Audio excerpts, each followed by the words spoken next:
नहीं, बिहार में कोई कंट्रोवर्सी है नहीं। वोटर तो वही होंगे ना जो भारत के नागरिक होंगे।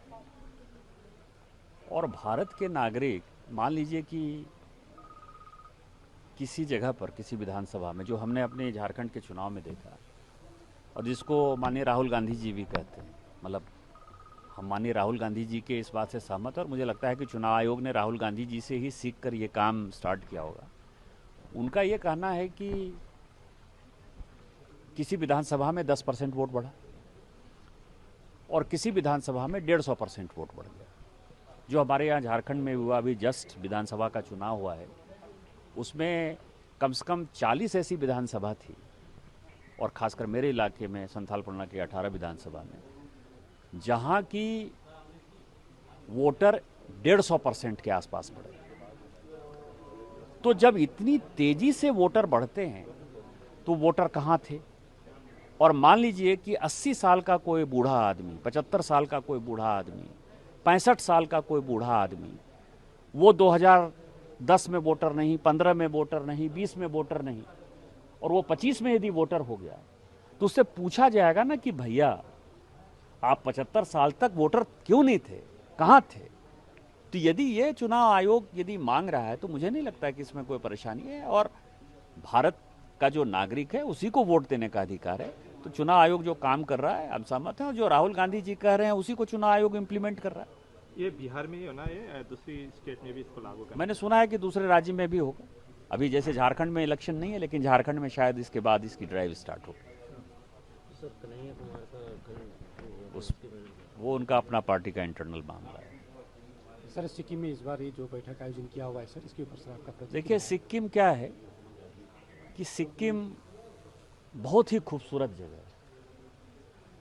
सिक्किम के लोग बहुत अच्छे हैं। सिक्किम में लॉ एंड ऑर्डर बहुत बढ़िया है। कहा जाता है कि सिक्किम के लोग जो है अपने घरों में आज भी ताला चाबी नहीं लगाते हैं, और नेचर अपने आप में इतना खूबसूरत है कि दुनिया में बहुत कम ऐसी जगह है जहाँ की नेचर मिलता है।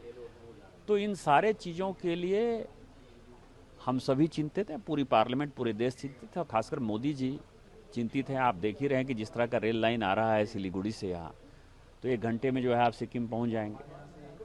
तो इस तरह की कनेक्टिविटी यदि हो जाएगी तो पूरी दुनिया में जो अमीर लोग भारत से दूसरे देशों में जा रहे हैं वो सभी सिक्किम में आएंगे। सिक्किम का टूरिज्म बढ़ेगा, सिक्किम का रोजगार बढ़ेगा, सिक्किम के लोगों को लगेगा कि देश में यदि विकास हो रहा है तो मेरा भी उसमें योगदान है। तो इसलिए हम यहाँ आए, और हमारी पूरी कमेटी जो है सिक्किम के सभी लोगों के प्रति शुक्रगुजार है, और हम आशा करते हैं, भगवान से प्रार्थना करते हैं कि सिक्किम जो है स्विट्जरलैंड से ज़्यादा खूबसूरत जगह बने। सर, आप चेयरमैन है स्टैंडिंग कमेटी, तो ये दूरदर्शन का थोड़ा इशू है कि यहाँ परमानेंटली नहीं बन पा रहा है, नहीं चल पा रहा है नहीं, हमने कहा है, और सिक्किम के लिए कुछ भी करना पड़ेगा तो हमारी स्टैंडिंग कमेटी उसमें हमेशा सहयोग करेगी। आज मैंने भूटिया लैंग्वेज के लिए, आज हमने लेप्चा लैंग्वेज के लिए, इसके लिए भी कहा कि उसमें जो है कार्यक्रम जितने हो सकते हैं हो करिए। प्रधानमंत्री जी की जो मन की बात का कार्यक्रम है दूरदर्शन, वो भूटिया लैंग्वेज और लेप्चा लैंग्वेज में नहीं कर रहा है, उसको मैंने इंस्ट्रक्शन दिया और अगले महीने से वो चालू हो जाएगा। सर कई एमपी और सिक्किम के भी एमपी,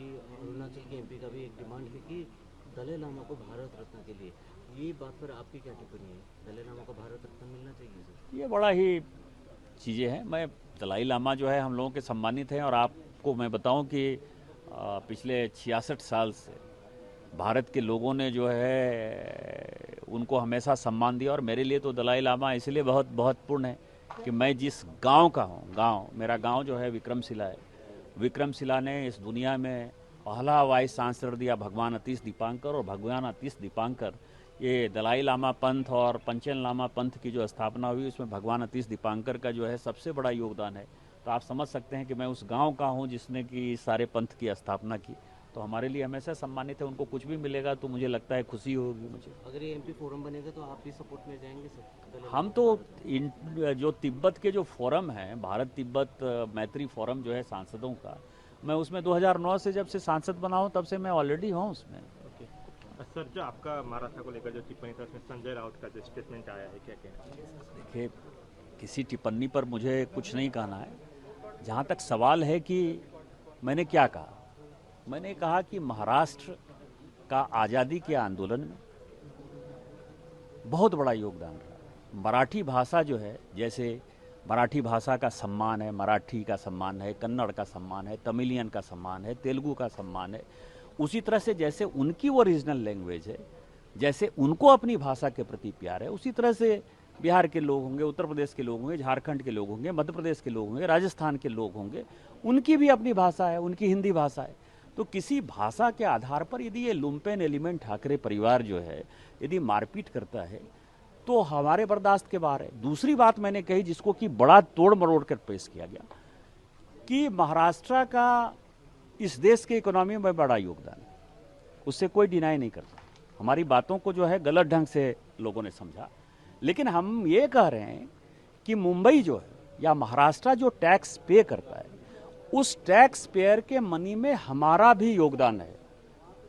इसका ठाकरे परिवार से लेना देना नहीं है, इसका मराठा से लेना देना नहीं है। इसका ये है जैसे कौन टैक्स पे करता है, state bank of India tax पे करती है क्योंकि उसका हेडक्वार्टर वहाँ है। तो स्टेट बैंक ऑफ इंडिया में जहाँ मैं सिक्किम में खड़ा हूँ तो सिक्किम के लोग भी तो स्टेट बैंक ऑफ इंडिया में पैसा देते हैं, इनका पैसा भी तो वहाँ जमा है ना। लेकिन उसका टैक्स का पैसा यदि मिलता है तो वो महाराष्ट्र के खाते में जाता है। LIC है, इतनी बड़ी इंश्योरेंस एजेंसी है, उसका हेडक्वार्टर कहाँ है। दूसरी बात यह है कि आप जो है गरीबों को मारपीट करते हो। वहाँ जो है मुकेश अंबानी साहब रहते हैं, मराठी तो बहुत कम बोलते हैं, हिम्मत है तो जरा उनके पास चले जाओ। माहिम में जो है सारे मुसलमान हैं, हिम्मत है तो तुम वहाँ चले जाओ। स्टेट बैंक ऑफ इंडिया का चेयरमैन मराठी नहीं बोलता है, वो तो आंध्र का है, तेलुगु बोलता है बेचारा, आप उसको जरा मारपीट करके देखो। LIC का जो चेयरमैन है वो नॉर्थ ईस्ट का है, भानु जरा उसको जरा मारपीट करके देखो। मेरा ये कहना है कि जो गरीब आदमी है, जो कमाने खाने गया है और जिसका कि महाराष्ट्र के इकोनॉमी में योगदान है, जितने बड़े इंडस्ट्री हैं, यदि टाटा हुआ तो टाटा बिहार में ही सबसे पहले इंडस्ट्री लगाया।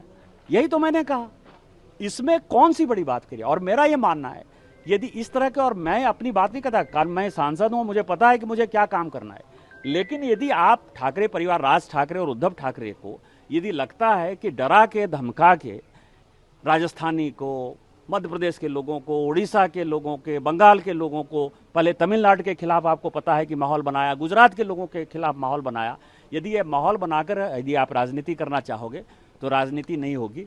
और जब आप इन राज्यों में जाओगे, चाहे आप तमिलनाडु में जाओगे, चाहे आप केरल में जाओगे, चाहे आप कर्नाटक में जाओगे, तो वो सब भी जो है आपको पटक पटक के मारेंगे। मैंने ये बात कही और मैं अपनी बात फिर से दोहरा रहा हूँ।